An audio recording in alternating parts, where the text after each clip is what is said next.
What's up?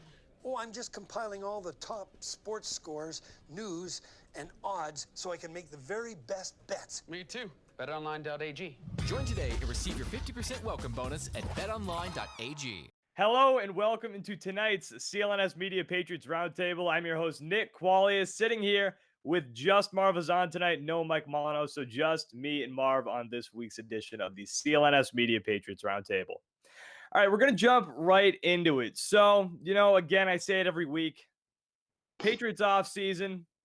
Not too many stories that are going to be coming out. We're going to have to try to find some things to talk about. But pretty interesting developments this week in the sense of free agents and potential trade targets. So we had Gerald McCoy. We know him of the Tampa Bay Buccaneers. Pro Bowler. Excellent at what he does.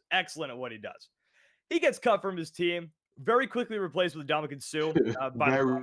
Very quickly. What are the coincidences? Oh, that was they knew what they were doing. Right. 1,000,000%. Not even a question. But then there's also been some murmurs that the Patriots have checked in with, and I'm going to call it checked in because we know they've had conversations, but we don't know the extent of those conversations.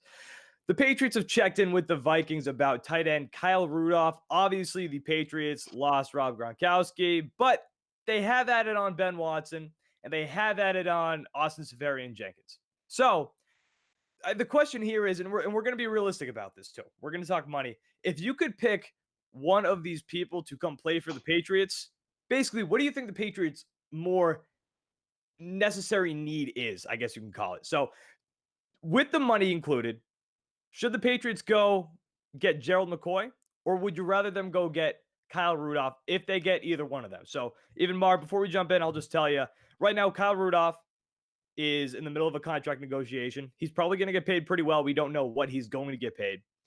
And Gerald McCoy is owed $13 million next season. So there we are. Marv, what do you think? Who would you rather go after? I think you have to go after Gerald McCoy. I don't even think you think twice about it. McCoy, like you already said, this guy's a He's a beast. Perennial Pro Bowler. Beast, monster, run stopper, and can also get to the quarterback. This is the guy you need to go after. If you remember last year, Nick, the one thing that the Patriots defense really struggled with was stopping the run. I mean, if you think back at it, Brandon Bolden carved you up. Brandon Bolden had a game. he had, 2 touchdowns against you? That was the big issue. Play defensive wise against the Patriots, they could not stop the run. You can add a guy like McCoy in there, and you have already Pennell and Michael Bennett. You shore up that front line right away, and you replace Trey Flowers with 2 Pro Bowlers, and I think you did a pretty good job right there. Yes, Kyle Rudolph, he's a great tight end. He another pass catcher, big size, can also block. But when you look at the Patriots offense, it's more of a sure thing compared to the defense. Those pass catchers, they're starting to look pretty good now that you added Harry. Now you have the running back shirt up. You have Austin Seferian-Jenkins, like you mentioned. You brought in Ben Watson. Brady's going to be fine, and Brady we trust. But in the defensive side, there's always things you can patch up. And if you can add a beast in Gerald McCoy, he automatically becomes your second, third best defensive player on the team right away.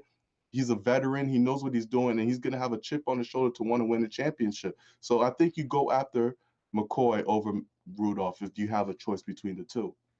All right, before I give my answer, guys, let me tell you that tonight's Patriots Roundtable is powered by our friends at betonline.ag. The second season is underway in the NFL, stuck on the NFL, NHL, and the Bruins are facing the St. Louis Blues in the Stanley Cup Finals. Covenant tie, which they should be. Willing to place a wager, don't know where to start. There's only one place to get in on all the action. Grab the odds and allow the experts at betonline.ag to do the heavy lifting for you. Sports, live betting, virtual casino, you name it. Betonline.ag is CLNS Media's preferred sports book online. If you're feeling lucky and would like to support a podcast / video, go to clnsmedia.com/PatsRT and use promo code CLNS50 for that 50% sign-up bonus. That's CLNS50. BetOnline.ag, your online sportsbook experts. Go online or use your mobile phone to sign up today at betonline.ag and try in-game live betting where you can participate with all the action with every single play. Use the promo code CLNS50 for a 50% sign-up bonus. BetOnline.ag, your online sportsbook experts. No, Marv, listen, I'm totally with you here on this too. I think it's got to be Gerald McCoy if you're going to go after the two.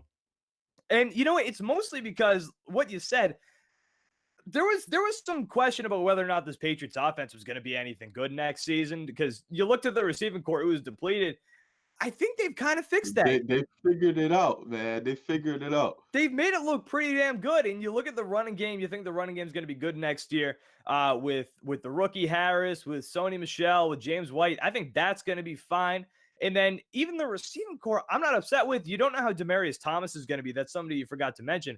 You don't know how he's going to be, but if Demaryius Thomas can be anything of what he used to be, that's a bonus. That's a bonus. And the Patriots have a knack of bringing guys back to life in the NFL.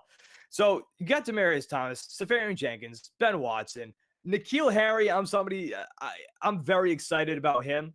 Right. I think he's going to have a great time in this Patriots offense. I'm one who thinks that Josh Gordon actually has a chance to play the entire season, especially now with these murmurs that the NFL might start allowing the players to use marijuana. So if that's the case, I don't really know how you can suspend Josh Gordon. Josh Gordon comes back into this offense already, I think he would. I think he would. You know what you're saying right now? It's going to be the badass. NFL will lose their mind.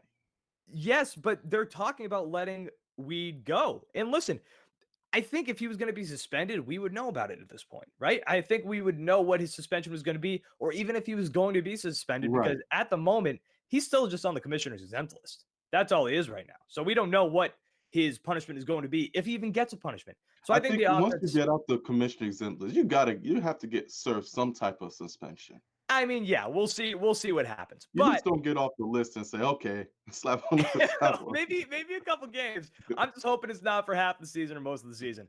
But anyway, I think the offense is fine. Kyle Rudolph, I don't think they need you, especially with the contract he's going to get. I don't think they need that contract. And regardless, they're going to have to, with either way, with one of these guys, they're going to have to free up some space, because if I'm reading this correctly, I don't know much about the NFL cap. The cap confuses the hell out of me.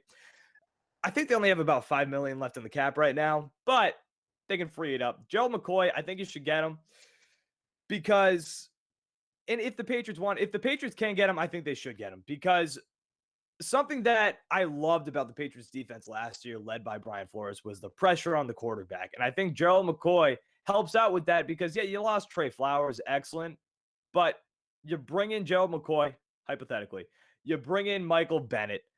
I think that's a pretty damn good front. I think you do pretty good for yourself. That's a pretty good front. And the rest of the defense, the defensive backs aren't excellent. It's not an all defensive back team, but they're not bad. I'm very excited to see what JC Jackson's going to do going further into his career. I just think the defense has potential. If you add another piece like this, I think it can be a very solid defense. And if that's the case, Super Bowl number 7? Are you kidding me? Come on, bring it to New England. It's possible, Nick, and it's going to come down to one guy that we're going to talk about soon enough. Who? Tom Brady, of course. Oh, okay. Yeah. I mean, look, I have zero doubts in my mind that Tom Brady's going to come back again next season and look the exact same as he did last year. At this point, it's just stupid what we're watching. But no, I think the offense is going to be very solid next year, from the offensive line, from the receivers, from the running backs. I think the offense is going to be solid. Look at the defense. If you can add a run stuffer who will get to the quarterback, what do you have? 6 sacks, I believe it was last season. Not a load, but if you can just get pressure on the quarterback, that's all I want. For defensive tackle, though, that is pretty damn good. Okay, yeah. But we've talked about it on the show before too. Don't give me that Matt Patricia defense. I don't want that bend don't break anymore. No. That's putrid to watch. That stinks to watch. So if you can get to the quarterback, make him pee himself a little bit, that's what I want. That is what I want. I would love to see them bring in Gerald McCoy. Bill, do your thing. Make it happen, Bill. And Bill, we trust. Make it happen. The contract is the only thing that could throw a wrench into this, because, if I'm reading this right, $5 million left in cap space. His cap hit would be $13 million. Right. But, I mean, you can see if people are going to restructure, yada, yada, you'll free up. The NFL, it's a soft cap. Let's be honest. They can make it work if they want to make it work. And then the Patriots did just re-sign Danny Shelton as well. defensive he, him and all the other defensive linemen last year all had up and down years. They were never really solid Yeah, he disappeared at one point. Other than Trey Flowers. He was gone Danny Shelton was gone for the whole year till the Super Bowl. Till the Super Bowl, when the announcer Wasn't he said a healthy scratch a couple times? Oh, of course. Him and Claiborne, they was riding the bench. But Adrian Claiborne. but he's back, and he's a perfect backup defensive tackle if you can bring in some more guys in there. Because, like I said, the defensive line last year was up and down throughout the whole season. Yeah, and I just think the addition of Gerald McCoy just makes your depth that much better. Definitely. And again, just get to the quarterback. That's all I want to see. I just want to see some pressure on the quarterback, and Gerald McCoy obviously helps out that cause.